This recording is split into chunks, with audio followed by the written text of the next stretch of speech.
They're large and they're very, very heavy for their size. But indeed, these are nutritional and extremely delicious. I love pomegranates, and there's lots of good things to do with them. You just have to learn how.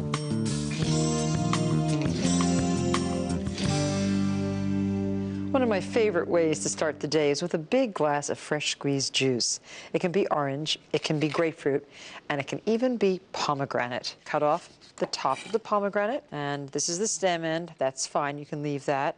Choose small, dark, hard, red pomegranates. If they're too large, they won't really fit very well on your juice squeezer. And then take a half like this, and this is the kind of squeezer that works best. Just squeeze it as you would an orange or a grapefruit. A tremendous amount of juice comes from those bright red ruby-like seeds. So much vitamin C and so much potassium. And such flavor. And the color, too, is quite enhancing. It can change an ordinary glass of orange juice into something utterly different. When you pick up this glass, you won't know whether you're looking at cranberry juice or pale grape juice, blood orange juice, or strawberry juice. But when you taste it,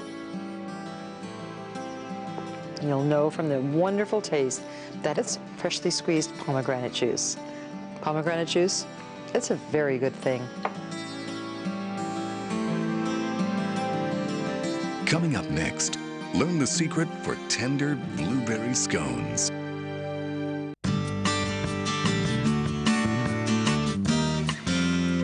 Have you tasted wonderful scones and wondered how you could get that recipe? Well, today I'm going to show you how to make a blueberry scone that rivals any that you've ever tasted. Scones have a very delicate texture, buttery and crumbly, and they fall somewhere between a muffin and a biscuit. And today I'm going to bake scones that are studded with these beautiful, luscious blueberries. But if you don't have blueberries, you could use dried cranberries, fresh cranberries, sour cherries, dried cherries, raisins, or currants. And here's the recipe. In a large bowl, sift 2 cups of all-purpose flour, 3 tablespoons of granulated sugar, 1 tablespoon of baking powder,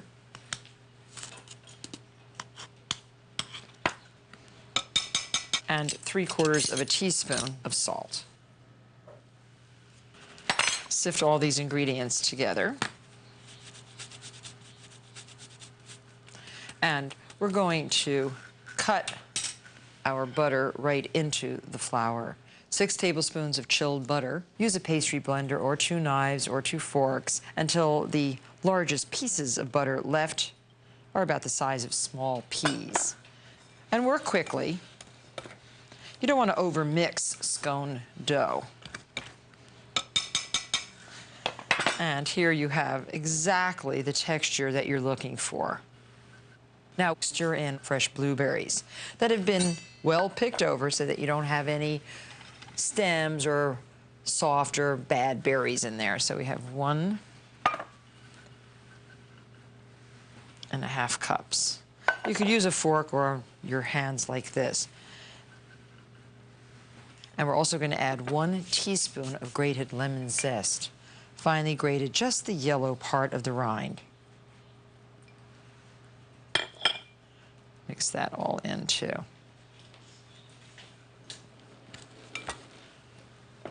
And now the next step is slightly tricky. Put your flour,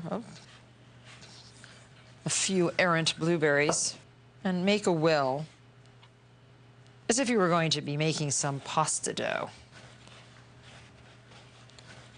And now we're going to add 2 large eggs and 1/3 cup of heavy cream.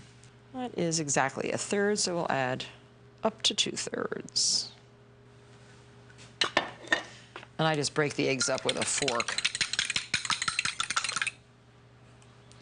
Now you can add this liquid into your well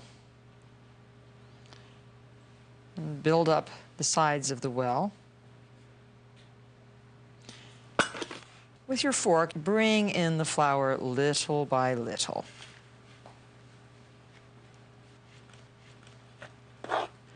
You see, I'm not overworking, and the cream and the egg is being incorporated nicely into the flour mixture. I think the secret of the best made scones is that they are never over mixed. Now, once you get to this stage, switch from a fork to a bench scraper. And be careful of those blueberries. Looks dry, but as you work it, filling the dry over the moist, you'll see that it will hold together nicely. And we're going to pat the dough into a square 6 inches by 6 inches. The bench scraper is about 5 inches, so I'm just going to use it as my rule. You see, there's no bleeding blueberries here. Everything's very nice because I'm not pressing so hard, but you want it to be of an even thickness.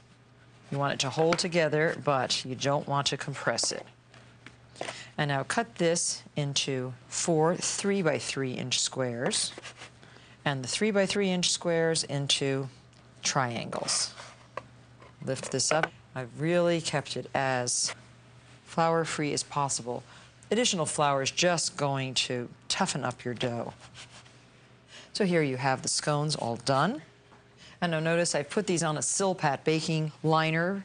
Those are very good non-stick, and I'm going to put a little bit more heavy cream here in this little custard cup. Brush the tops lightly with a little bit of the heavy cream. A little tiny bit of granulated sugar. And my oven has been preheated to 400 degrees. Bake in the oven until golden brown, about 20 to 22 minutes. When they're done, remove those blueberry scones from the oven and cool them just a little bit before you devour them. And this is what they look like when they come out of the oven. Very light, surprisingly light, crumbly, dry, but those moist blueberries are whole and delicious. And I just have to taste a little tiny bit. They're so good. Try them with a little bit of Devon cream. This you can find in gourmet markets. It's really delicious cream. You can have it with that. You can have it with some honey or just with unsalted butter. The most delectable way to start the day. Discover a great recipe for French toast coming up next.